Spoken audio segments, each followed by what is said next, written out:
세계를 놀라게 한 충격적인 발표가 있었습니다. 독일 최고의 안전인증기관이 아시아 제품 중 오직 한국산에만 특별 등급을 부여했습니다. 역사상 처음 있는 일이었습니다. 이 결정의 배경에는 바로 작은 금속 캔 하나가 가진 놀라운 비밀이 숨겨져 있었다고 하는데요. 한국이 세계 시장의 90%를 점유하고 있는 이 제품, 여러분은 알고 계셨나요? 우리가 일상에서 쓰는 이 평범한 물건이 세계인의 인식을 바꾸었습니다. 오늘 사연은 독일에서 온 안전 엔지니어 요하네스 슐라이허 씨의 실화입니다. 그의 눈을 통해 본 대한민국의 진짜 경쟁력, 지금부터 시작합니다. 시청하기 전에 좋아요와 구독은 영상 제작에 큰 힘이 됩니다. 안녕하세요. 제 이름은 요하네스 슐라이허입니다. 독일 프랑크푸르트에서 글로벌 안전 엔지니어로 일하고 있죠. 30대 후반, 10년 넘게 수많은 제품의 안전성을 평가해왔습니다. 저는 항상 데이터와 객관적 수치만 믿었습니다. 기계는 신뢰할 수 있지만 사람의 손길이 닿으면 오차가 생긴다고 생각했죠. 그게 제 원칙이었습니다. 하지만 작은 부탄가스 캔 하나가 제 모든 생각을 바꿔놓을 줄은 몰랐습니다. 그날 아침 프랑크푸르트 언론은 조용한 주택가에서 일어난 가스 폭발 사고를 보도했습니다. 피해자는 70대 노부부였고 주방에서 사용하던 일회용 부탄가스가 폭발해 집 일부가 파손됐다고 했습니다. 저는 그 뉴스를 보자마자 현장으로 달려갔습니다. 안전 엔지니어로서 이런 사고는 제 책임 범위였으니까요. 현장에 도착해보니 집 한쪽이 완전히 무너져 내려 있었습니다. 다행히 노부부는 경상이었지만 충격에서 벗어나지 못한 채 구급차 앞에 서 있었습니다. 어떻게 된 일인가요? 노인은 떨리는 손으로 말했습니다. 그냥 평소처럼 요리하고 있었어요. 갑자기 퍽 하는 소리와 함께 불이 치솟았죠. 증거물을 수집하는 과정에서 발견한 부탄가스 캔 잔에는 분명 중국산이었습니다. 바깥 표면은 멀쩡했지만 내부 구조에 심각한 결함이 있었어요. 생산 과정에서 누군가의 실수 아니면 고의적인 품질 저하였을 수도 있었습니다. 다음 날 제 사무실엔 그 제품의 유통업자인 리 웨이가 찾아왔습니다. 중국 본토에서 온 리 웨이는 비싼 양복을 입고 있었지만 말투는 불쾌할 정도로 거만했습니다. 사고는 늘 일어나는 법이죠. 소비자가 잘못 사용했을 가능성도 있어요. 리 웨이는 어깨를 으쓱하며 말했습니다. 하지만 이건 명백한 제품 결함입니다. 제대로 된 품질 관리가 필요해요. 제가 강경하게 말하자 리 웨이는 비웃듯 대답했습니다. 싸고 잘 팔리면 그만이죠. 지나치게 까다롭게 굴 필요 없어요. 그 순간 속에서 화가 치밀었습니다. 사람 목숨이 걸린 문제를 이렇게 가볍게 여긴다니요. 사무실을 나가는 리 웨이를 노려보며 책상 위 서류들을 정리하던 중 한 줄의 문장이 눈에 띄었습니다. 한국산 제품은 구조가 다릅니다. 내부 안전장치와 이중 검수 시스템으로 유사 사고 확률이 현저히 낮음. 짧은 문장이었지만 그 순간 머릿속에 의문이 피어올랐습니다. 정말 그럴까? 아시아 제품이라면 다 비슷하지 않을까? 저는 항상 데이터와 객관적 수치만 믿어왔습니다. 하지만 이번엔 그 문장이 자꾸 머릿속을 맴돌았습니다. 그날 저녁, 저는 충동적인 결정을 내렸습니다. 직접 확인해보자. 눈으로 보고 손으로 만져보자. 그리고 그 주장이 진실인지 확인하자. 한국이라는 나라, 솔직히 말해 저에겐 삼성과 현대 외에는 특별한 이미지가 없었습니다. 하지만 그 작은 부탄가스 캔 하나가 제 인생을 바꿀 줄은 그때는 몰랐죠. 요하네스, 다음 주 일정은 어떻게 되나요? 상사가 물었을 때 저는 이미 마음을 정한 상태였습니다. 한국 출장을 다녀와야 할 것 같습니다. 최근 사고와 관련해 현지 조사가 필요합니다. 그렇게 저는 낯선 나라로 향하는 비행기 표를 예약했습니다. 12시간의 긴 비행 동안 저는 한국에 대한 자료를 찾아봤습니다. 놀랍게도 이 작은 나라는 세계 시장에서 생각보다 훨씬 큰 영향력을 가지고 있었습니다. 특히 일회용 부탄가스는 세계 시장의 90%를 점유하고 있다는 통계가 있었습니다. 그럴 리가 없어. 처음엔 그 수치가 과장된 것이라 생각했습니다. 하지만 곧 직접 눈으로 확인하게 될 줄은 몰랐습니다. 비행기 창문 너머로 보이는 한국은 상상했던 것보다 훨씬 최신식이었습니다. 인천공항에서 천안으로 이동하는 길, 창밖으로 펼쳐진 풍경은 독일과 크게 다르지 않았습니다. 하지만 마음속에는 여전히 의구심이 남아 있었습니다. 정말 이 나라에서 만든 작은 캔 하나가 다를 수 있을까? 그 의문을 안고 저는 천안의 부탄가스 공장으로 향했습니다. 천안에 도착한 첫날, 저는 바로 공장으로 향했습니다. 도심에서 조금 벗어난 곳에 자리 잡은 공장은 생각보다 훨씬 컸습니다. 약 13만 제곱미터의 부지는 축구장 18개를 이어놓은 것과 맞먹는 규모였습니다. 정문 앞에 서자 땀이 조금 났습니다. 이곳에서 과연 제가 원하는 답을 찾을 수 있을까요? 아니면 또 다른 실망을 안고 돌아가게 될까요? 요하네스 씨, 어서 오세요. 기다리고 있었습니다. 현관에서 저를 맞이한 사람은 박정우 팀장이었습니다. 40대 초반으로 보이는 박정우 팀장은 단정한 차림새와 조용한 목소리를 가진 사람이었습니다. 첫인상은 특별히 강렬하지 않았지만 왠지 신뢰가 가는 모습이었습니다. 직접 와주셔서 감사합니다. 이쪽으로 오시죠. 박정우 팀장은 저를 공장 내부로 안내했습니다. 문을 열자마자 귀를 때리는 기계 소리와 함께 눈앞에 펼쳐진 광경에 말문이 막혔습니다. 끝이 보이지 않는 컨베이어 벨트 위로 수많은 부탄가스 캔들이 빠른 속도로 움직이고 있었습니다. 이곳에서는 하루에 몇 개나 생산하시나요? 궁금증을 참지 못하고 물었습니다. 하루 평균 70만 개, 1년으로 치면 약 2억 개가 넘습니다. 그 숫자를 듣는 순간 저도 모르게 눈이 커졌습니다. 상상이 안 되는 규모였습니다. 그중 40% 정도는 해외로 수출됩니다. 60개국 이상이죠. 박정우 팀장은 덤덤하게 말했지만 저에겐 충격적인 정보였습니다. 작은 나라에서 이런 규모로 세계 시장을 점유하고 있다니요. 정말 세계 시장의 90%를 차지한다는 게 사실인가요? 의심스러운 마음에 물었습니다. 네, 일회용 부탄가스 분야에서는 그렇습니다. 음식을 끓여 먹는 아시아 문화권은 물론이고 캠핑 문화가 발달한 러시아, 최근에는 한류와 함께 남미 시장까지 넓혀가고 있어요. 공장 내부를 걷는 동안 저는 계속해서 놀라움을 감추지 못했습니다. 한쪽에서는 캔의 몸체를 만들고 다른 쪽에서는 위아래 부분을 조립하고 또 다른 구역에서는 가스를 충전하는 작업이 동시에 이루어지고 있었습니다. 총 3개의 컨베이어 벨트로 구성되어 있는데 각 라인마다 길이가 430m에 달합니다. 430m라니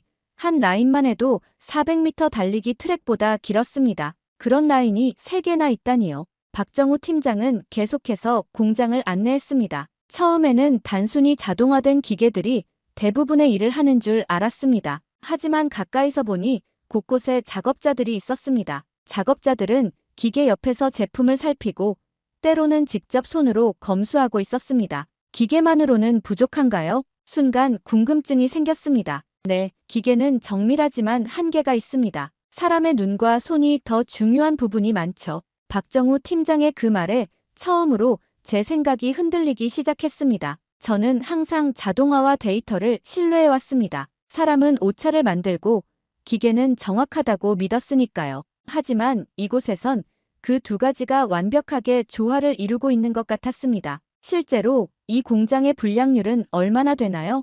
100만 개 중 10개 미만입니다. 퍼센트로 하면 0.00001% 정도죠. 그 순간 저는 제가 들은 것이 맞는지 다시 물어봐야 했습니다. 그 수치는 제가 알고 있는 어떤 제조업 통계보다도 놀라웠으니까요. 그건 정말 놀라운 수치네요.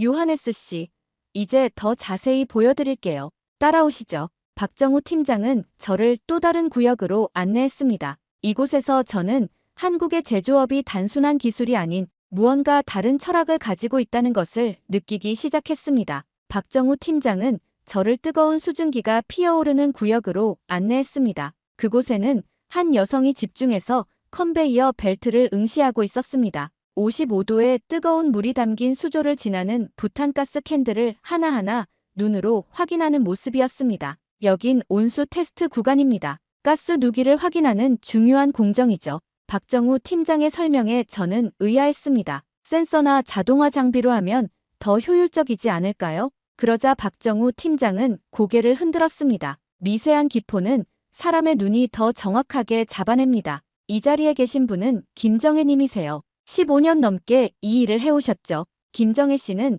잠시 시선을 돌려 저를 향해 짧게 인사한 뒤 곧바로 다시 작업에 집중했습니다. 김정혜 씨의 눈빛은 날카로웠고 손놀림은 정확했습니다. 하루 종일 이렇게 앉아 계시는 건가요? 네, 10시간 넘게요.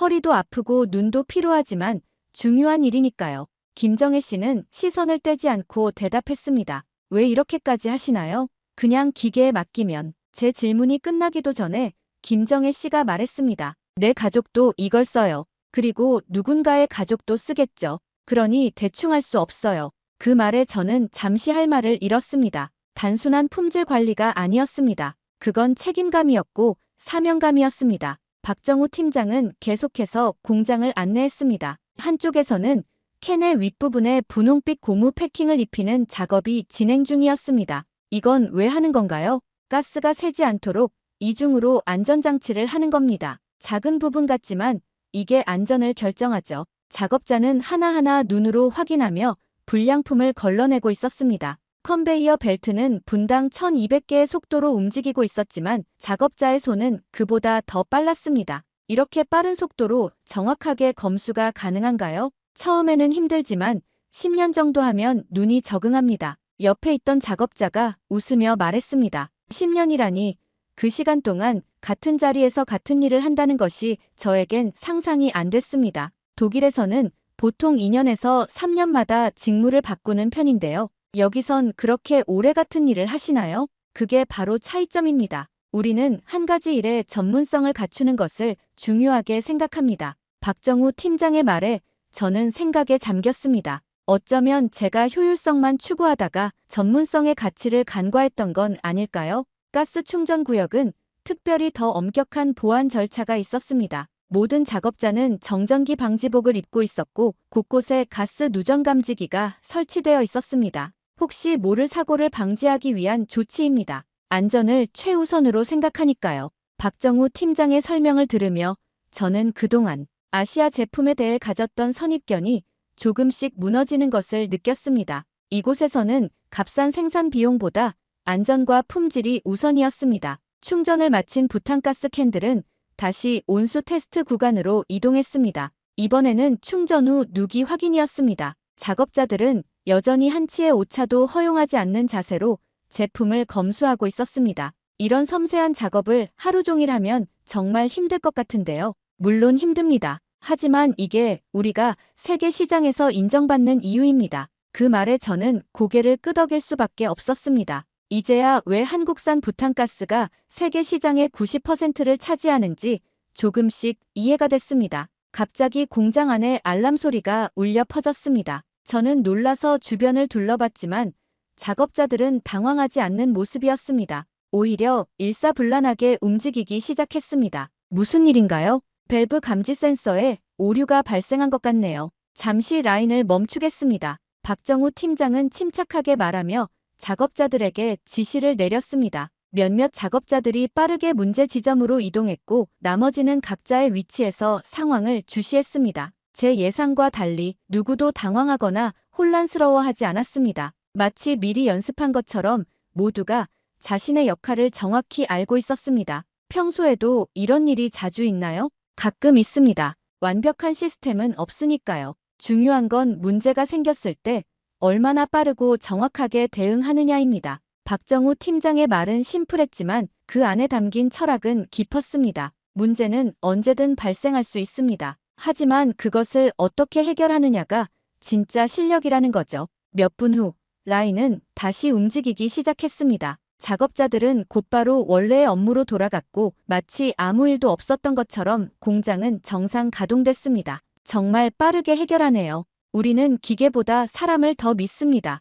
기계는 문제를 알려줄 뿐 해결하는 건 결국 사람의 몫이니까요. 그 말에 저는 깊은 생각에 빠졌습니다. 제가 지금까지 믿어온 가치관과는 조금 다른 접근법이었습니다. 저는 항상 자동화와 시스템 개선을 통해 사람의 오류를 줄여야 한다고 생각했습니다. 하지만 이곳에서는 사람이 시스템의 중심이었습니다. 박정우 팀장은 저를 다른 구역으로 안내했습니다. 그곳에서는 완성된 제품들이 포장되고 있었습니다. 이제 마지막 검수 단계입니다. 자동 시스템으로 걸은 후에도 사람의 눈으로 한 번 더 확인합니다. 그렇게까지 할 필요가 있을까요? 이미 충분한 검수 과정을 거쳤는데 요하네스 씨, 안전에 있어서 충분이라는 말은 없습니다. 마지막 1%의 완성도가 제품의 운명을 결정하죠. 그의 말에 저는 잠시 침묵했습니다. 한국의 제조업은 제가 알던 것과 달랐습니다. 단순히 기술적 우수성이 아니라 그 이면에 있는 철학과 사람들의 마음가짐이 다른 것 같았습니다.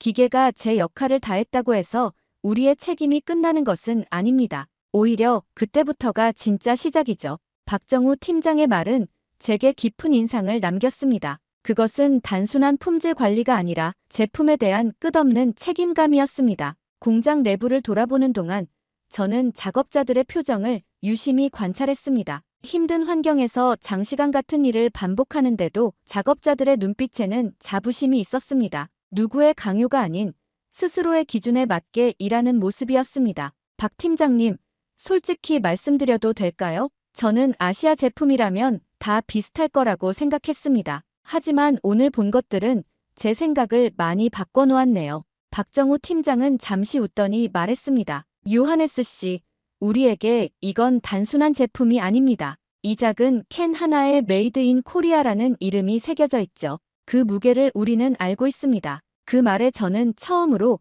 제가 지금까지 놓치고 있던 것을 깨달았습니다. 이건 기술의 차이가 아니라 마음의 차이였습니다. 공장 한쪽에서 수첩을 들고 열심히 메모하는 젊은 청년이 눈에 들어왔습니다. 다른 작업자들과는 달리 청년은 작업복이 아닌 단정한 셔츠 차림이었습니다. 저분은 누구인가요? 제가 물었습니다. 아, 실습생 유진이에요. 서울공대에서 온 학생이죠. 박정우 팀장의 설명을 들으며 저는 궁금증이 생겼습니다. 요즘 젊은이들이 이런 제조업 현장에 관심을 갖는다는 게 의외였거든요. 잠시 이야기해도 될까요? 박정우 팀장의 허락을 받고 저는 유진에게 다가갔습니다. 20대 초반으로 보이는 유진은 제가 다가가자 공손하게 인사했습니다. 안녕하세요. 독일에서 오신 요하네스 씨죠? 반갑습니다. 유진의 밝은 인사에 저도 미소 지으며 대답했습니다. 네, 반갑습니다. 열심히 공부하고 있네요.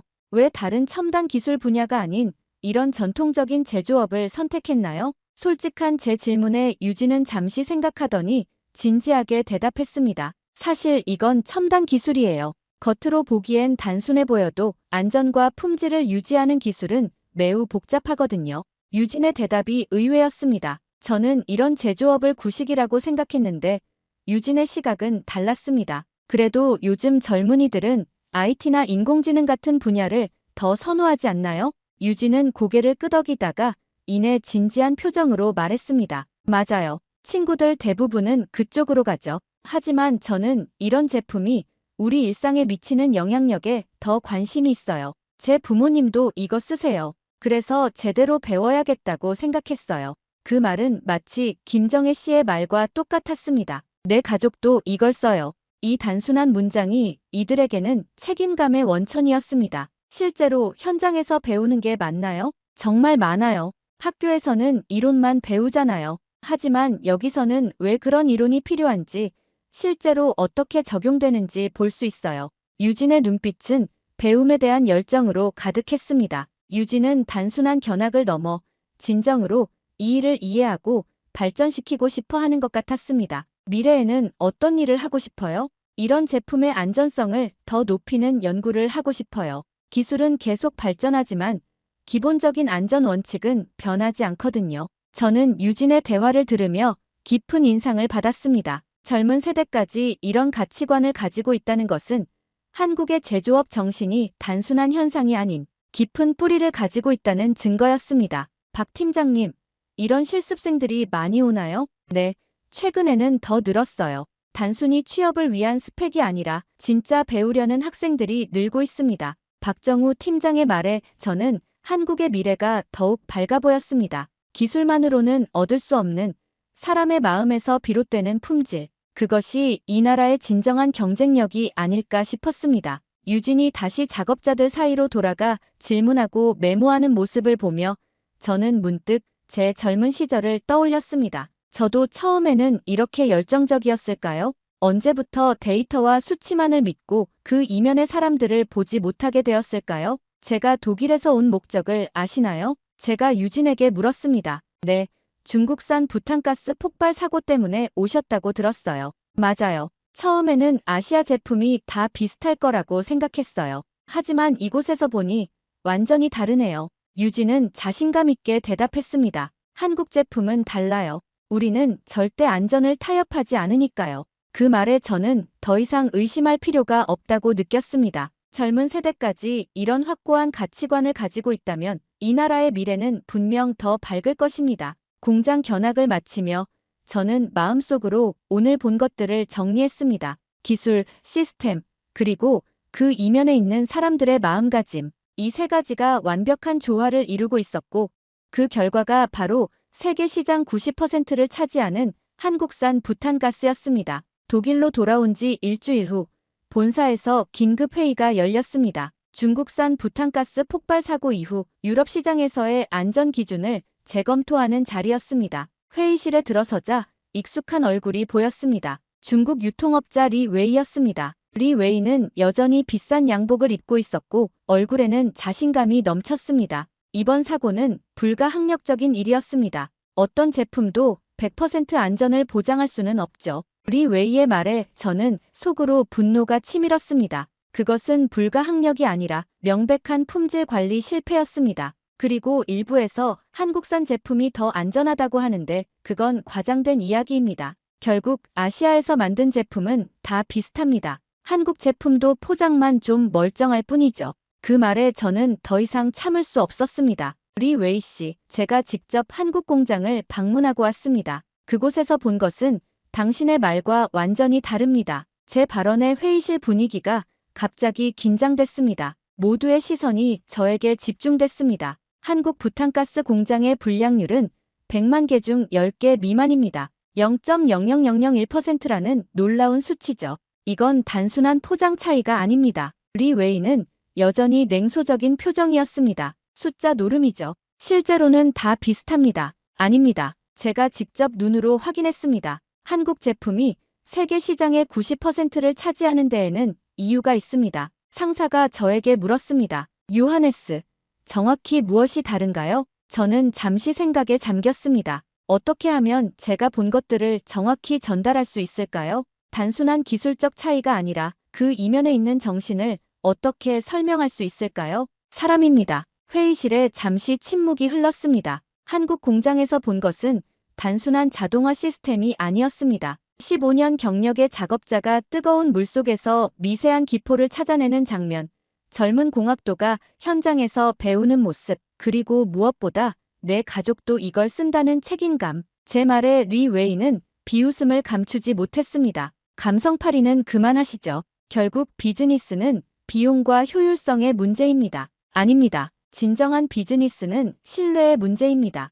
한국산 부탄가스가 세계 시장을 석권한 이유는 바로 그 신뢰 때문입니다. 회의는 결국 유럽 수입 기준을 강화하는 방향으로 결론이 났습니다. 이는 사실상 중국산 제품에 대한 규제가 강화되는 것을 의미했습니다. 회의가 끝난 후 저는 사무실로 돌아와 한국 출장 보고서를 마무리했습니다. 평소라면 단순히 기술적 내용과 데이터만 기록했을 텐데 이번에는 달랐습니다. 저는 보고서 서문의 박정우 팀장의 말을 인용했습니다. 이 제품엔 메이드 인 코리아가 찍힙니다. 우리는 그 이름이 무거운 걸 잘 알아요. 단순한 문장이었지만 그 안에는 한국 제조업의 정신이 담겨 있었습니다. 저는 기술적 데이터를 넘어 사람들의 손끝에서 만들어지는 신뢰와 책임감에 대해 썼습니다. 보고서를 제출하고 집으로 돌아가는 길, 저는 문득 사무실 근처 마트에 들렀습니다. 그리고 진열대에 있는 부탄가스 캔들을 살펴봤습니다.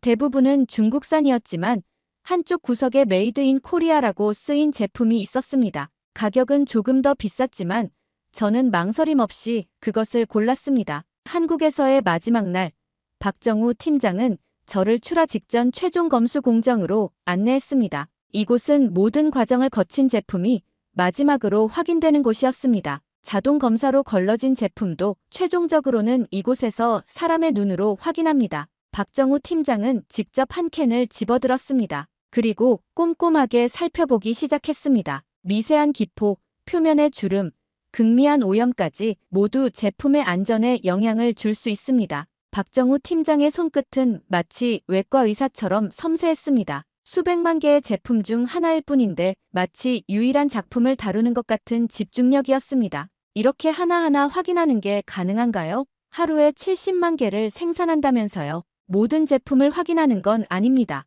샘플링 검사죠. 하지만 중요한 건 마음가짐입니다. 이 하나가 불량이라면 같은 시간에 만들어진 제품들도 의심해봐야 합니다. 박정우 팀장의 말에 저는 깊은 인상을 받았습니다. 그것은 단순한 품질 관리가 아니라 근본적인 철학이었습니다. 요하네스 씨, 이런 작은 캔 하나가 세계 시장을 좌우한다는 게 믿기지 않으실 수도 있어요. 하지만 저희에겐 이건 단순한 제품이 아닙니다. 대한민국의 이름을 달고 세계로 나가는 대사와 같은 존재죠. 그 말에 저는 고개를 끄덕였습니다. 이제야 왜 한국산 부탄가스가 세계 60개국 이상에서 사용되는지 이해할 수 있었습니다. 그건 단순한 기술의 승리가 아니라 책임감과 자부심의 결과였습니다. 출하장에서는 완성된 제품들이 박스에 담겨 트럭에 실리고 있었습니다. 목적지는 다양했습니다. 미국, 러시아, 남미, 동남아시아, 전 세계 곳곳으로 향하는 작은 캔들이었습니다.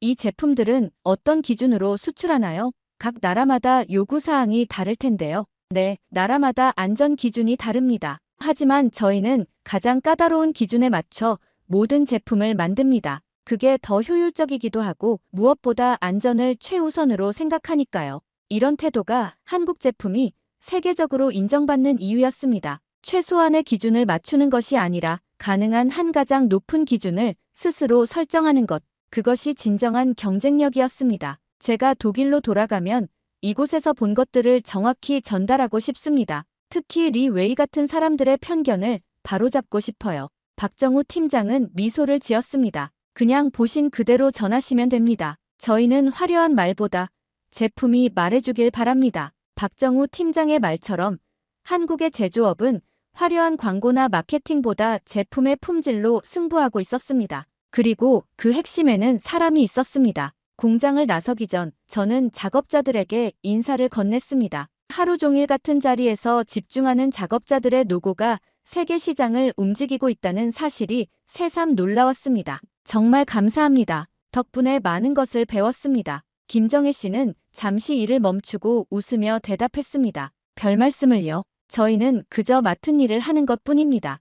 그저 맡은 일이 세계 최고의 품질을 만들어내고 있다는 게 놀라웠습니다. 겸손하게 자신의 역할을 다하는 작업자들의 모습에서 저는 한국의 진정한 경쟁력을 발견했습니다. 독일로 돌아온 지 한 달 후 저의 보고서는 업계에서 큰 반향을 일으켰습니다. 아시아 제품의 안전성 편견과 현실이라는 제목의 이 보고서는 한국산 부탄가스의 우수성을 데이터와 현장 경험을 바탕으로 명확히 보여주었습니다. 특히 기술은 복제할 수 있지만 사람의 마음은 복제할 수 없다는 결론 부분은 많은 사람들의 공감을 얻었습니다. 저는 여기서 멈추지 않고 제 개인 SNS에 짧은 글을 올렸습니다. 나는 아시아를 오해했다. 하지만 한국은 달랐다. 기술이 아닌 사람의 진심이 신뢰를 만든다. 메이드 인 코리아는 이제 나에게 신뢰의 이름이다. 예상과 달리 이 글은 빠르게 퍼져나갔습니다. 많은 사람들이 댓글을 달았고 자신들도 비슷한 경험이 있다고 공유했습니다.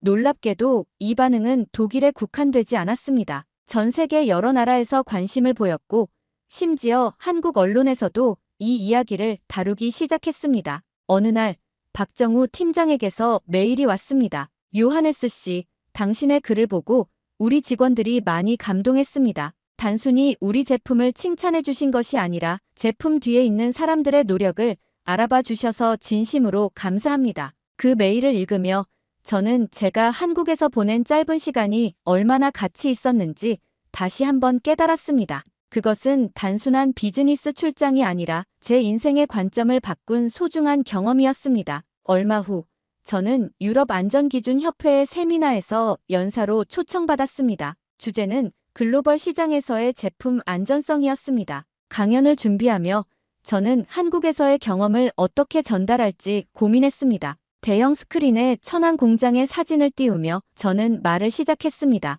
이곳은 세계 시장의 90%를 차지하는 부탄가스를 만드는 한국의 공장입니다. 제가 처음 이곳을 방문했을 때 기대했던 것은 최첨단 자동화 시스템이었습니다. 하지만 발견한 것은 그보다 훨씬 더 가치 있는 것이었습니다. 청중들은 호기심 어린 눈으로 저를 바라봤습니다. 그건 바로 사람입니다. 15년 동안 같은 자리에서 미세한 기포를 찾아내는 작업자, 내 가족도 이걸 쓴다며 책임감을 가진 젊은 실습생, 그리고 메이드 인 코리아의 무게를 아는 관리자, 이들이 바로 한국 제품의 진정한 경쟁력입니다. 강연이 끝난 후 많은 사람들이 질문을 던졌습니다. 그 중에는 리 웨이도 있었습니다. 리 웨이는 여전히 의심의 눈초리였지만 예전보다는 조금 누그러진 태도였습니다. 요하네스, 당신 말이 맞다면 왜 다른 아시아 국가들은 그런 경쟁력을 갖추지 못한 걸까요? 저는 잠시 생각하다가 대답했습니다.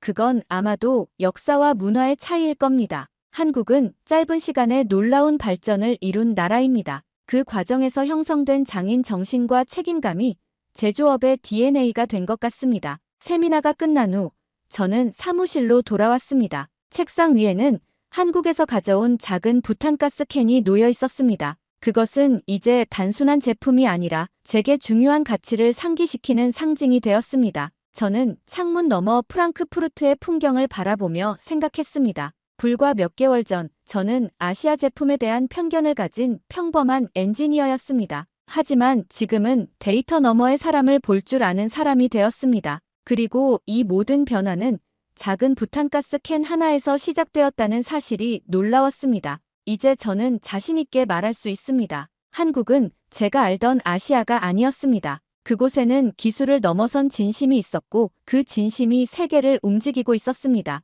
충격적인 일이 벌어졌습니다. 파타야 번화가에서 무지성으로 대로변에 똥을 싸는 중국인 관광객을 목격한 태국 카페 주인이 신고하기 위해 놀라며 촬영하고 있는 상황입니다.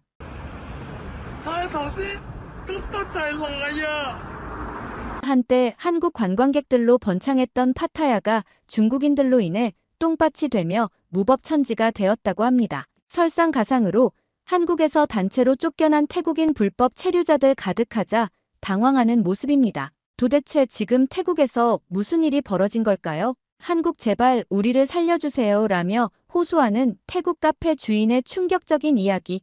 지금 바로 시작하겠습니다. 저는 파타야에서 K스타 카페를 운영하는 니콘입니다. 3년 전 한국 드라마를 보다가 문득 떠오른 아이디어로 시작한 작은 카페였죠. 처음엔 별 기대 없이 시작했어요. 그저 좋아하는 한국 문화를 담은 공간을 만들고 싶었을 뿐이었습니다. 어서 오세요. 안녕하세요.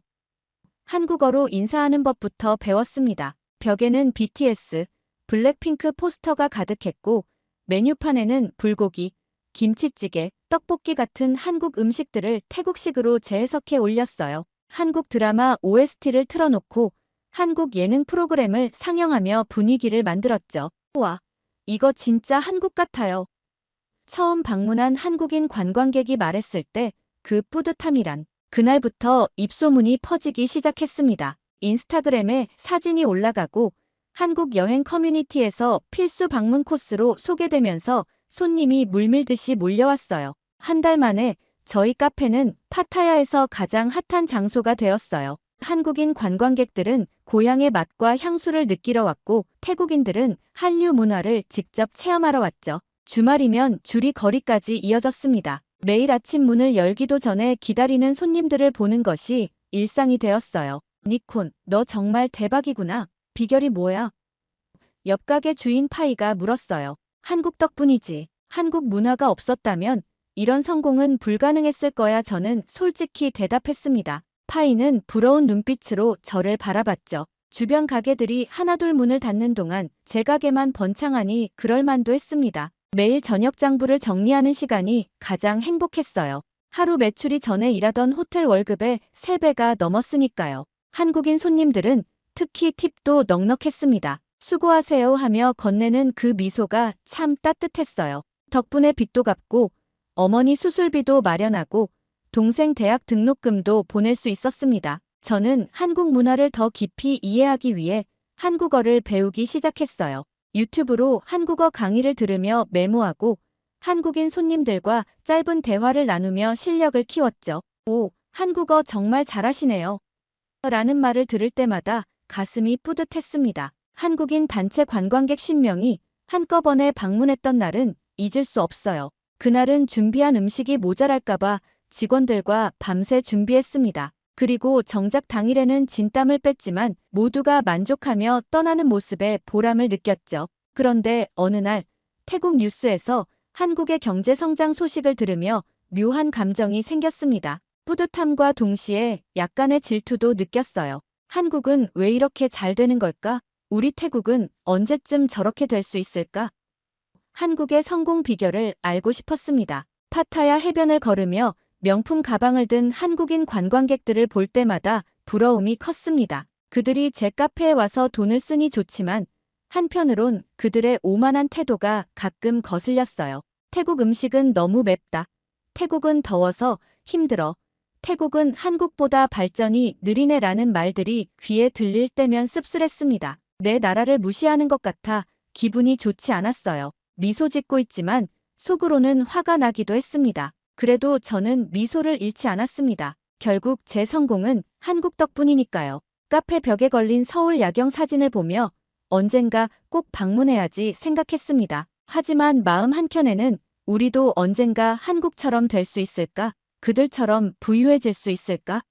라는 생각이 자리 잡고 있었습니다. 어느 날 아침, 평소와 다름없이 카페를 열려는데 단골 손님 수환이 울상을 지으며 들어왔습니다. 수환은 한국에서 일하고 싶어 준비하던 친구였어요. 니콘, 큰일 났어. 한국에서 전자여행 허가제를 도입한대. 이제 태국인들 한국 가기 너무 어려워졌어. 저는 처음에 별 문제가 아니라고 생각했어요. 그냥 인터넷으로 신청하면 되는 거 아니야? 아니야. 태국인들 대상으로는 심사가 엄청 까다롭대. 불법 체류자가 너무 많다고 한국 정부가 이제 태국인들 입국을 제한하려는 거야. 그날 이후 SNS에는 한국에 대한 불만 글이 쏟아졌습니다. 한국은 태국인을 무시한다.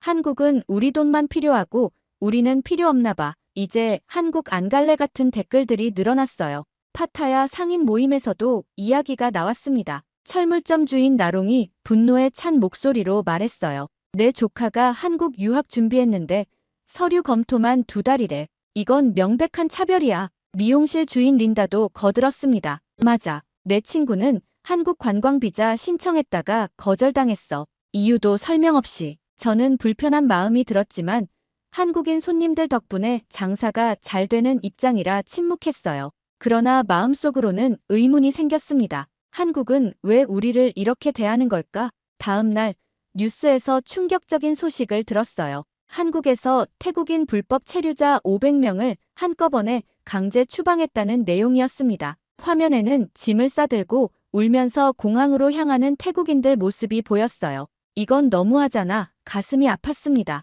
한국 문화를 사랑했던 마음이 조금씩 식어가기 시작했어요. 카페에서도 변화가 감지되었습니다. 태국인 손님들이 한국 음식 비싸기만 하고 맛없어라는 말을 공공연히 하기 시작했고 한국 굿즈를 사가던 태국 학생들도 줄어들었어요. 어느 날 한국인 관광객 무리가 들어와 큰 소리로 떠들며 자리를 잡았습니다. 그들은 카페를 마치 자기 집처럼 편하게 대했어요. 음료를 엎지르고도 사과 한마디 없이 닦아줘라고 말하는 모습에 불쾌했습니다. 그날 저녁 파타야 상인회 단톡방에 메시지가 왔습니다. 벤 코리아 운동을 시작합니다. 한국 상품 불매, 한국인 손님 거부, 한국 문화 보이콧, 태국인의 자존심을 지킵시다. 처음에는 말도 안 된다고 생각했지만 점점 더 많은 가게들이 동참하는 모습을 보면서 저도 흔들리기 시작했어요. 정말 한국 없이도 살 수 있을까?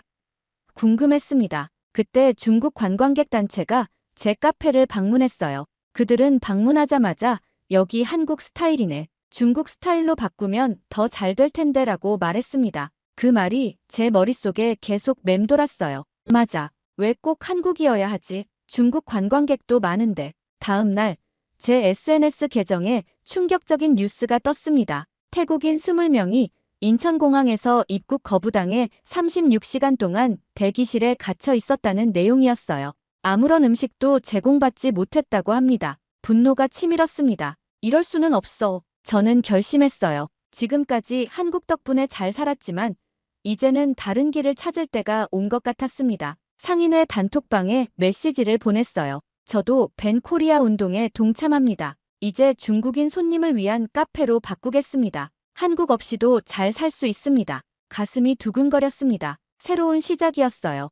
하지만 한편으로는 불안했습니다. 정말 잘 될까? 다음 날 아침, 저는 결심한 대로 카페 간판을 내렸습니다. 3년 동안 저를 성공으로 이끌어준 K스타 카페라는 이름이 사라지는 순간이었어요. 묘한 감정이 들었지만 뒤돌아볼 시간은 없었습니다. 차이나 드림 카페 새 간판을 바라보며 중얼거렸어요. 벽에 걸린 BTS와 블랙핑크 포스터를 떼어내고 대신 중국 배우들과 가수들의 사진을 붙였습니다. 한글 메뉴판은 상자에 담아 창고로 옮겼어요. 니콘, 정말 바꾸는 거야? 직원분이 걱정스러운 표정으로 물었습니다. 당연하지. 이제 중국인 관광객들이 우리의 새로운 손님이 될 거야. 그들이 한국인보다 훨씬 많잖아. 저는 자신감 있게 대답했습니다. 밤새 중국어 메뉴판을 만들고 간단한 중국어 인사말도 연습했어요. 니하오, 환영합니다.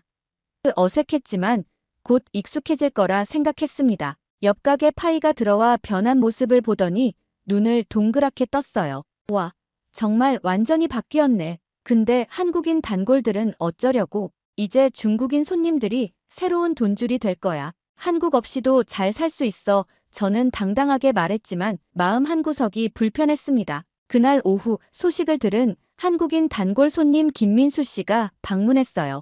그는 변한 카페를 보더니 당황스러운 표정을 지었습니다. 니콘 씨, 이게 무슨 일이에요?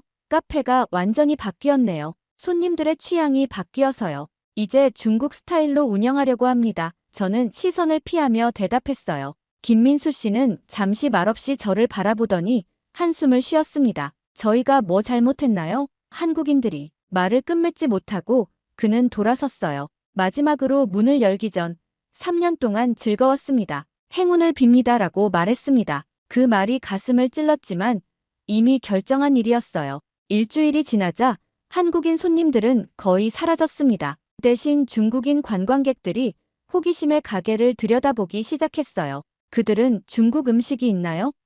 라고 물었고 저는 급하게 몇 가지 중국 요리를 메뉴에 추가했습니다. 어느 날 파타야 뉴스에서 태국 정부 관계자가 발표하는 내용이 나왔어요. 우리는 앞으로 중국 관광객 유치에 총력을 기울일 것입니다. 올해 안에 중국인 관광객 수를 2배로 늘리는 것이 목표입니다. 그 소식을 들으며 가슴이 부풀었습니다. 역시 결정이 옳았어. 주변 상인들도 하나둘씩 중국인 대상 비즈니스로 전환하기 시작했어요. 거리에는 중국어 간판이 늘어났고 중국어를 배우는 태국인들도 많아졌습니다. 마치 새로운 바람이 불어오는 것 같았어요. 이제 한국은 필요 없어. 중국이 태국 경제를 살릴 거야. 상인의 모임에서 누군가 외치자 모두가 박수를 쳤습니다. 저도 같이 웃으며 박수쳤지만 마음 한구석이 허전했어요. 그날 밤 예전에 가게에 걸어두었던 한국 야경 사진을 보며 생각에 잠겼습니다. 한국인 손님들은 어디로 갔을까? 그들이 좋아하던 내 음식은 이제 누가 먹을까? 잠시 그리움이 밀려왔지만 곧 마음을 다잡았어요. 내일은 중국 최대 온라인 여행사 담당자가 파타야를 방문한다는 소식이 있었습니다. 그들이 제 카페를 추천 명소로 등록해준다면 대박이 날 거예요. 이제 중국인 관광객들이 새로운 돈줄이 될 거야. 그들이 한국인보다 훨씬 많으니까. 저는 침대에 누워 내일을 상상하며 웃었습니다. 하지만 꿈에서는 한국인 단골 손님들과 함께 웃고 있는 제 모습이 나타났어요. 드디어 기다리던 소식이 들려왔습니다. 중국 정부가 태국을 무비자 국가로 지정한다는 발표였어요. 파타야 상인들 사이에서는 환호성이 터져 나왔습니다. 저 역시 가슴이 두근거렸어요. 이제 정말 대박 날 거야.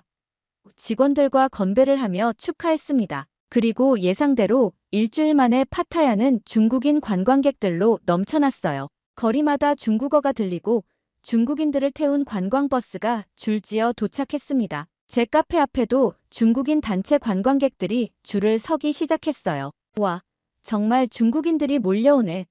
오픈은 신이 나서 중국어로 손님들을 맞이했습니다. 첫날은 정말 바빴어요. 중국인 관광객 10명이 한꺼번에 들어와 자리를 가득 채웠습니다. 그들은 카페 내부를 구경하며 사진을 찍었어요.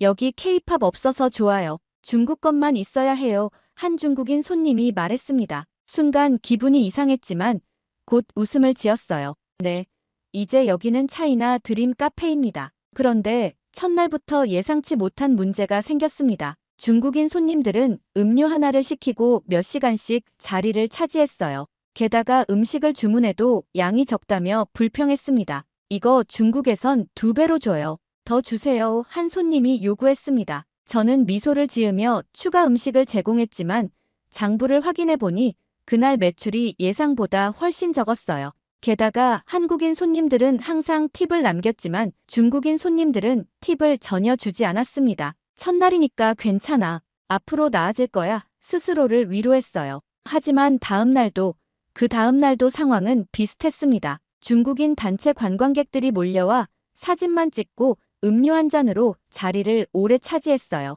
심지어 화장실만 이용하고 아무것도 사지 않는 경우도 많았습니다. 니콘, 화장실이 너무 더러워요. 푼이 걱정스럽게 말했어요. 손님들이 휴지를 변기에 그냥 버리고 바닥에 물을 흘려놓고 가요. 매일 청소 비용이 늘어갔습니다. 한국인 손님들은 화장실을 깨끗하게 사용했는데 이건 정말 예상치 못한 일이었어요. 더 큰 문제는 소음이었습니다. 중국 관광객들은 카페 안에서 큰 소리로 떠들며 전화 통화를 했어요. 조용한 분위기를 좋아하던 다른 손님들이 하나둘 떠나갔습니다. 니콘, 중국인들이 쓰레기를 아무데나 버려요. 직원 솜이 불평했습니다. 테이블 아래와 바닥에는 사용한 티슈와 과자 봉지들이 널브러져 있었어요. 한 달이 지나자 매출은 오히려 예전보다 줄어들었습니다. 중국인 관광객은 많았지만 그들은 한국인 관광객보다 훨씬 적게 소비했어요.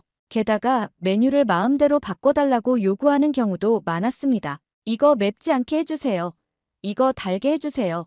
이거 반만 주세요. 가격도 반으로 해주세요. 대부분의 요구는 수용했지만 가격을 깎아달라는 요청은 거절할 수밖에 없었어요. 그러자 불만을 표시하며 음식을 거의 먹지 않고 남기는 손님들이 늘어났습니다. 이거 맛없어요. 한 중국인 단체가 음식을 절반이나 남기고 불평했습니다. 태국 음식 너무 이상해요. 가장 충격적인 것은 가구와 소품들의 손상이었어요. 의자에 낙서를 하거나 테이블을 긁어놓거나 심지어 작은 장식품을 몰래 가져가는 경우도 있었습니다. 니콘, 화분이 또 없어졌어요. 푼이 말했습니다. 매일 밤 정산을 하면서 한숨이 나왔어요. 이런 상황을 예상하지 못했습니다. 수입은 줄고 비용은 늘어가고 있었어요. 중국 관광객들이 이렇게 될 줄 몰랐어. 저는 숫자를 다시 확인하며 중얼거렸습니다. 창밖을 보니 예전에 단골이던 한국인 관광객들이 지나가고 있었어요. 그들은 이제 다른 카페에 가고 있었습니다. 갑자기 그들이 그리워졌어요. 한국인 손님들은 비록 까다로울 때도 있었지만 항상 예의를 지켰고 직원들을 존중했습니다. 니콘, 우리 다시 한국 카페로 돌아갈 수 없을까요?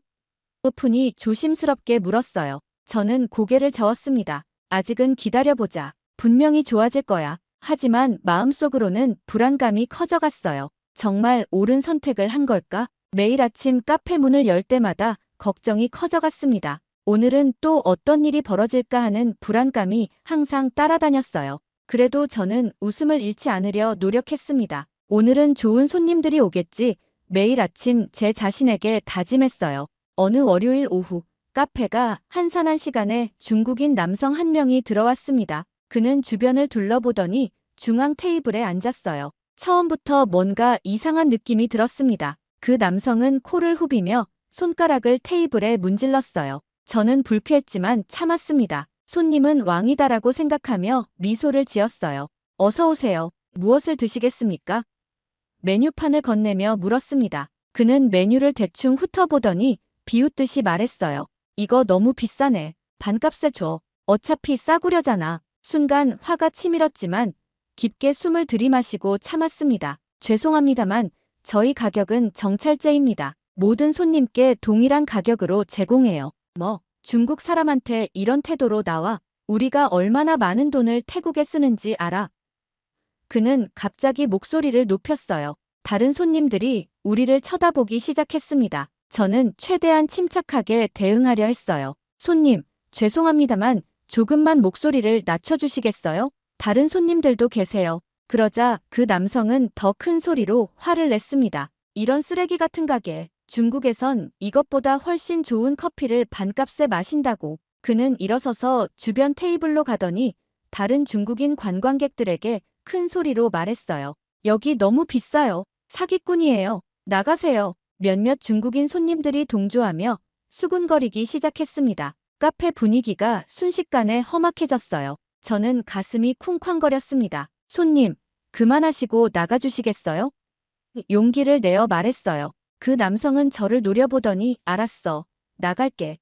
라며 문을 향해 걸어갔습니다. 잠시 안도했지만 곧 끔찍한 일이 벌어졌어요. 그는 카페 문 앞 한복판에 서더니 갑자기 바지를 내리고 쪼그려 앉았습니다. 저는 눈을 의심했어요. 그런데 믿을 수 없는 일이 벌어졌어요. 그 중국인이 정말로 그 자리에서 대변을 보기 시작한 겁니다. 이게 무슨 짓이에요? 여기서 그러시면 안 됩니다.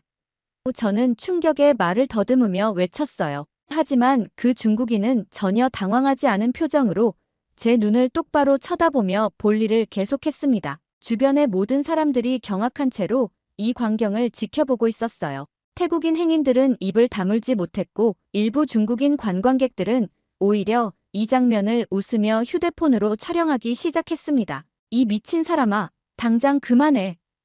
옆 가게 주인 파이가 달려와 고함을 질렀어요. 그러나 이미 늦었습니다. 중국인은 대변을 다 본 후 태연하게 고개를 돌려 저를 보며 말했어요. 뭘 그렇게 소란이야? 휴지 좀 가져다 줘. 빨리. 이 순간이 현실이라는 게 믿기지 않았어요. 마치 악몽 같았습니다. 저는 온몸이 덜덜 떨리는 것을 느끼며 카운터로 뛰어가 화장실 휴지를 가져왔어요. 손에 쥔 휴지가 제 떨림 때문에 바스락거렸습니다. 그 중국인은 휴지를 받아 뒤처리를 하고는 바지를 올린 후 마치 공원에서 산책하듯 태연하게 걸어갔어요. 뒤에는 참을 수 없는 악취와 더러운 흔적만 남겨둔 채로요. 이럴 수가. 저는 말문이 막혔습니다. 순식간에 제 카페 주변은 텅 비었어요. 사람들은 모두 코를 막고 자리를 피했습니다. 가게 안에 있던 손님들도 황급히 계산도 하지 않고 도망치듯 나갔어요. 누가 이런 장소에서 음식을 먹고 싶겠어요? 니콘, 괜찮아요? 푼이 걱정스럽게 물었어요. 저는 대답하지 못했습니다. 가슴이 무너져 내리는 듯한 느낌이었어요. 이런 일은 한국인 손님들에게서 한 번도 경험하지 못했습니다. 주변 상인들이 모여들었어요. 저런 짓을 하다니 믿을 수 없네. 요즘 중국 관광객들 때문에 골치 아파. 쓰레기는 아무데나 버리지. 큰 소리로 떠들지. 물건 가격은 무조건 깎으려 하지. 슈퍼마켓 주인 나타나가 한숨을 쉬었어요. 한국인 손님들은 이런 적 없었는데 누군가 작은 목소리로 말했습니다. 그 말이 제 마음을 찔렀어요. 맞습니다. 한국인 손님들은 비록 가끔 까다로울 때도 있었지만 이런 무례한 행동은 절대 하지 않았어요. 그날 밤 저는 카페를 일찍 닫았습니다. 홀로 남아 창문 밖 어두워진 거리를 바라봤어요. 한국인 관광객들로 북적이던 예전 모습이 그리웠습니다. SNS를 열어보니 오늘 사건이 이미 퍼지고 있었어요. 누군가 그 중국인이 바지를 내리려는 장면을 찍어 올렸고 댓글에는 분노와 충격의 반응이 가득했습니다. 우리가 무슨 잘못을 한 걸까? 스스로에게 물었어요. 한국을 거부하고 중국에 의존한 것이 과연 옳은 결정이었을까요? 밤새 잠을 이루지 못했습니다. 가슴 한편에는 후회와 불안이 자리 잡기 시작했어요. 그 사건 이후 제 카페는 한동안 문을 닫았습니다. 사람들이 똥 사건이라고 부르는 그 일은 SNS를 통해 파타야 전역에 퍼졌어요. 심지어 태국 현지 뉴스에서도 외국인 관광객의 충격적인 행동이라는 제목으로 보도될 정도였습니다. 일주일 만에 겨우 다시 문을 열었지만 손님들은 거의 오지 않았어요. 간판을 보고 들어오다가도 여기가 그 똥카페 아니야? 라고 말하며 돌아서는 사람들이 많았습니다. 니콘, 이대로는 안 될 것 같아요. 푼이 걱정스러운 눈빛으로 말했어요. 저는 창밖을 바라보며 깊은 한숨을 내쉬었습니다. 거리에는 여전히 중국인 관광객들이 많았지만 예전처럼 활기찬 모습은 아니었어요. 상점들은 하나둘 문을 닫기 시작했고 세일 문구가 곳곳에 붙었습니다. 중국인들, 물건만 구경하고 사진만 찍지 돈은 안 써. 옆 가게 파이가 한탄했어요. 게다가 물건 가격도 계속 깎으려고만 해. 이렇게는 장사가 안 돼. 그날 저녁 파타야 상인회 긴급 모임이 소집되었습니다. 회의실은 걱정스러운 얼굴들로 가득했어요. 여러분, 우리가 큰 실수를 했습니다. 상인회장 소매트가 무거운 목소리로 말했어요. 중국 관광객이 태국 경제를 살릴 거라 기대했지만 실상은 정반대였습니다. 통계 자료가 화면에 띄워졌습니다. 중국인 관광객 수는 크게 늘었지만 1인당 소비액은 한국인의 절반에도 미치지 못했어요. 게다가 중국 단체 관광은 대부분 중국계 여행사와 식당, 숙소를 이용하기 때문에 현지 상인들에게 돌아오는 이익은 극히 적었습니다. 파타야 관광 수입이 30% 감소했습니다. 이대로 가면 많은 가게들이 문을 닫게 될 거예요. 소매트의 말에 회의실이 술렁였습니다. 제 가슴이 무거워졌어요. 내가 뭘 한 거지? 스스로에게 물었습니다. 다음 날 아침, 파타야 뉴스에서 충격적인 소식이 들려왔습니다. 한국 기업들이 태국에서 철수하기 시작했다는 내용이었어요. 반한 감정으로 인해 한국 브랜드 매장들이 공격받는 사건이 늘어나자 안전 문제로 철수를 결정했다고 합니다. 잘못됐어. 저는 뉴스를 보며 중얼거렸습니다. 푸니가 슬픈 표정으로 제게 다가왔어요. 니콘, 한국 친구에게서 연락이 왔어요. 이제 한국인들은 태국 대신 베트남과 필리핀으로 여행 간대요. 마음이 무너져 내렸습니다. 제가 참여한 벤 코리아 운동이 이런 결과를 가져올 줄은 몰랐어요. 한국인들이 태국을 떠나면서 그들이 가져오던 경제적 혜택도 함께 사라졌습니다. 거리를 걸으며 빈 상점들을 보니 가슴이 아팠어요. 럭셔리 코리아, 서울 마켓, K뷰티 같은 한국 관련 상점들은 문을 닫았고 그 자리에 들어선 중국 관련 상점들도 손님이 없어 곧 문을 닫을 것 같았습니다. 저녁에 장부를 확인하니 상황은 심각했어요. 수입은 계속 줄어들고 적자가 쌓여가고 있었습니다. 이대로 가다간 몇 달 안에 문을 닫아야 할지도 모르겠다는 생각이 들었어요. 우리가 한국인들에게 너무 못됐어. 카페 마감 후 파이와 함께 술을 마시며 말했습니다. 그들이 우리에게 얼마나 많은 도움을 줬는데. 파이는 고개를 끄덕였어요. 맞아. 중국인들을 보면서 한국인들이 얼마나 예의 바르고 배려심 있었는지 이제야 알겠어. 저는 술잔을 비우고 결심했습니다. 다음 날 아침, 제 카페 인스타그램 계정에 태국어와 간단한 영어로 사과문을 올렸어요. 태국어 사과문과 함께 구글 번역기로 만든 서툰 한국어 문장도 추가했습니다. 태국 파타야 한국 관광객 환영 사과합니다라는 해시태그와 함께요. 카페 이름을 다시 K스타 카페로 바꾸고 찍은 사진도 올렸습니다. 하지만 반응은 거의 없었어요. 태국 현지인 몇 명만 좋아요를 누를 뿐이었죠. 해외에서는 누구도 제 작은 카페의 소식에 관심이 없었나 봅니다. 한국인 단골이었던 김민수 씨에게 개인 메시지도 보냈어요. 김민수 씨는 태국어를 조금 알아들었기에 태국어로 진심을 담아 보냈습니다. 민수 씨, 정말 미안합니다. 제가 큰 실수를 했어요. 다시 오실 거라면 특별 할인과 함께 최고로 모시겠습니다. 하지만 메시지는 읽음 표시만 뜨고 답장은 오지 않았어요. 프로필을 보니 김민수 씨는 베트남 여행 사진을 올리고 있었습니다. 이미 다른 나라로 떠난 것 같았어요. 그날 밤, 저는 카페 창고에서 예전에 사용하던 한국 관련 장식품들을 꺼냈어요. BTS 포스터, 한글 메뉴판, 한국 전통탈 먼지를 털어내며 과거에 행복했던 시간들이 떠올랐습니다. 우리가 정말 어리석었어. 한글로 적힌 어서오세요라는 간판을 바라보며 눈물이 흘렀어요. 태국 경제는 계속해서 하락세를 타고 있었고 파타야의 황금기는 끝난 것 같았습니다. 모든 것이 너무 빠르게 변해버렸어요. 밤하늘의 별을 바라보며 생각했습니다. 한국 없이는 살 수 없다는 말이 이제야 진심으로 이해됐어요. 하지만 이미 늦어버린 것 같았습니다. 한 달이 더 지나자 상황은 더욱 악화되었습니다. 파타야 주요 상권의 30%가 문을 닫았어요. 저도 이제 직원들을 모두 내보내고 혼자서 카페를 운영하고 있었습니다. 어느 날 태국 뉴스에서 충격적인 발표가 있었어요.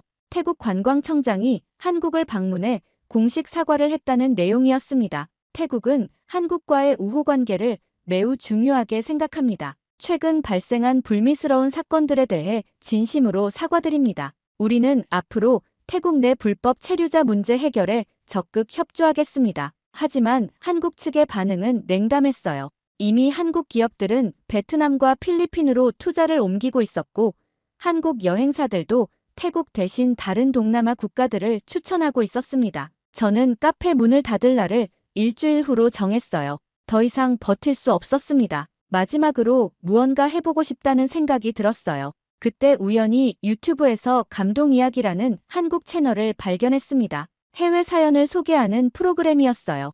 용기를 내어 제 이야기를 적었습니다. 구글 번역기의 도움을 받아 최대한 진심을 담았어요. 안녕하세요. 저는 태국 파타야에서 K스타 카페를 운영하던 니콘입니다. 한국 문화 덕분에 성공했지만 어리석게도 반한 감정에 휩쓸려 모든 것을 잃게 되었습니다. 한국인 관광객들은 태국의 생명줄이었습니다. 그들이 떠난 후 파타야는 죽어가고 있어요. 제 이야기를 통해 한국인들에게 태국의 현실을 알리고 싶습니다. 우리는 한국 없이 살 수 없다는 것을. 카페 문을 잠그며 마지막으로 거리를 바라봤어요. 한때 한국인 관광객들로 붐비던 이 거리는 이제 텅 비어 있었습니다. 가끔 중국인 단체 관광객들이 지나가지만 그들은 현지 상점에는 거의 들르지 않아요. 지갑 속에 마지막 남은 돈을 꺼내보니 이제 집세도 내기 어려울 정도였습니다. 모든 것을 잃었지만 가장 큰 손실은 한국인 친구들과의 관계였어요. 그들의 미소, 친절함, 예의. 이제야 그 가치를 진정으로 깨달았습니다. 한국 없이는 살 수 없다. 빈 카페를 뒤로하며 중얼거렸어요. 이런 문제와 사건들이 있었기에 이렇게 감동 이야기 채널에 사연을 보내게 되었습니다. 제 이야기가 많은 한국분들께 전해져서 우리의 진심 어린 사과와 후회가 전해졌으면 합니다. 태국은 언제나 한국인 여러분을 기다리고 있을 것입니다. 제발 돌아와 주세요.